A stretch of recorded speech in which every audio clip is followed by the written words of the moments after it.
dañ ko validé. ko validé. gis nga sàcc yi ni ñu amee valeur. waaw waaw gisoo leen. ay patron lañu. ay patron lañ waaw. yow sàcc carrément taxaw détourné rek détournement xoolal rek. gaare 4x4. ñu di leen ñee. yaa ngi dégg. Mhm. man de am na ñoo xam ne mënu ma leen ñee. bokk na ci fecckat woykat nu mu tuddati encore lekkatu riba ak sàcc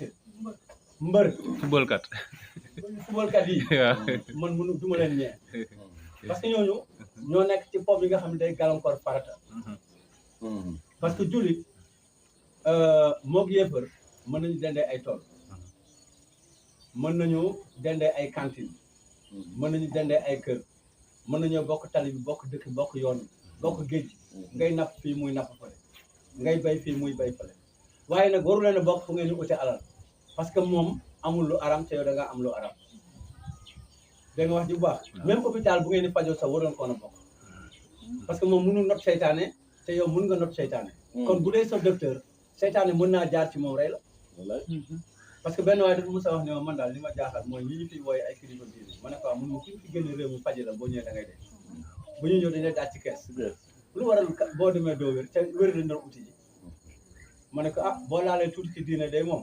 ba nga dugg ci loxo nasaraan yàlla dafa waxoon ne na ngeen moytu yahud ak nasar yaa ayyuhaa llaziina aamanu laa tattaxidu yahuuda wa nasaara awliyaa ba'duhum awliyaa'u ba'd wa man yatawallahum minkum fa innahu minhum inna Allaaha laa yuhibbul zaalimiin na ngeen moytu yahud yi ak nasaraan yi ndax ñenn ñi topp nañ ñenn ba mu mel ni ku leen di jàmm ku ànd ak ñoom bëgguloo jub te ku bëggul du la jubal te yéefar dëgg yéefar xam na luy gàllankoor islam te boo ànd ak moom day dog say farata su boobaa nag jullikat ngay nekk parce que da ngay nekk ni ci réunion lu xaw ma congrès waxtu julli jot doo jóg léegi nag kon jënde nga yéefar bi yàlla yow kon doo jàll moo tax alquran moo tax diine bu dee tajwid rek yéefar yi sax mën nañ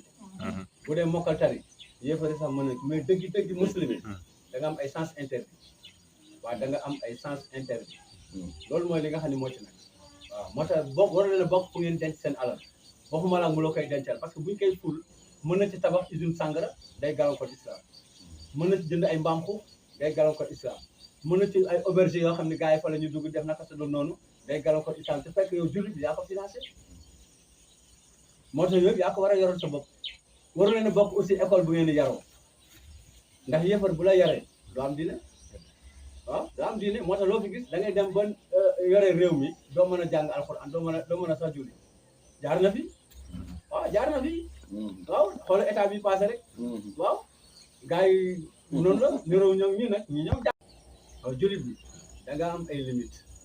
waaw loolu mooy li nga xam ne moo ci nekk loolu moo tax daara kennal yàlla neexu la ruur parce que ànd ak yàlla la voilà boo àndoon yàlla mënoo ko dox waaw moo tax ñi jàpp di bàyyi ñoom nañ jël seen responsabilité parce que nit ki mënu laa woon lu baax ba pare nga xam lu baax loolu jël ko teg ko fële jékki-jékki am ak moom tuuti divergence rek nga jël lu baax la mu la xamaloon yëpp teg ko na de kon yow doo woon moom mu ngi mel ni ku la jàngal métier ba nga commencé liggéey ci métier bi benn moment nga am jafe-jafe ak moom nga bàyyi métier moom complètement yow yaa ngi perte li affaire baa ngi noonu parce que ñun mënuñu laa xamal li ñu la xamal ba nga commencé di dindi xërëm ak di faj nit koo xam ne dafa feebar ci wàllu seytaane nga jékki-jékki am jafe-jafe ak sa oustaz yaa ngi dégg parce que ñu ay nit lañu il faut ñu am problème même sa soxna sax da ngay am ak moom problème kon war ngaa mun a am problème ak sa taalibe amul benn problème mais nga jékki-jékki événement bi yëpp nga bàyyi ko mu mel ni kon yow Mamadou Lamine nga doon liggéey moo tax man dama leen yërëm parce que man dama daan toog fii di leen dégg ay côté Diofior ñu def ay événement yu nganda ma jékki-jékki dégg leen kër Mbaye Fall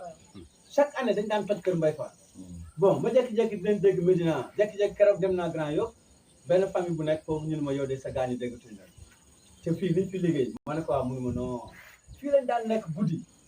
Pikine aussi noonu ñoom fu ne lañ daan dem Diouroup un peu partout ba jékki-jékki rek vérifié lépp kenn ku ne dellu ca la nga nekkoon ah ñenn ñu ngi jéem sax di rétablir mais duñu wax loolu ay affaire politique la ñuy wax ak affaire yooyu daal moo tax message la boo xam ne ñi koy dox ñoo remplacer yonent yi parce que yonent mënoo ko remplacer doo dindi xërëm yonent mënoo ko remplacer doo wax ci mbirum seytaane insa wal jinn sécurité yonent mënoo ko remplacer te yow doo xeex awliya seytaane yonent mënoo ko remplacer te doo wax ci musrik mais musrik sax ñemewuñ ko wax même tey ji oustaz boo ko ci jox mu indi la problème ñoom daal leeral julli leeral koor natt azaka soxna si dinañ koy takke soxna si waruñu ko takke ni doom ji moo war a doon doom ji war a doon ci yooyu rek la ñuy bàggante mais insi wal jinn nag duñ ci wax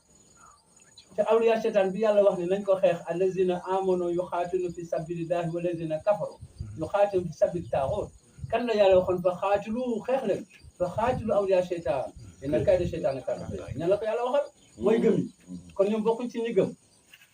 gis nga daara kennal yàlla message bu ko see leer sa bopp rek am nga ci responsabilité soit sa alal di nga ko ci dugal wala nga dugal ci sa njaboot yaa ngi dégg wala nga dugal sa jëmmi bopp mooy ay 41 bi nekk taw waaye ñetti point yëpp mënewuloo ko yow mënoo nekk muslim boo xamulee xamuloo mais buñ la xasee xamal rek am nga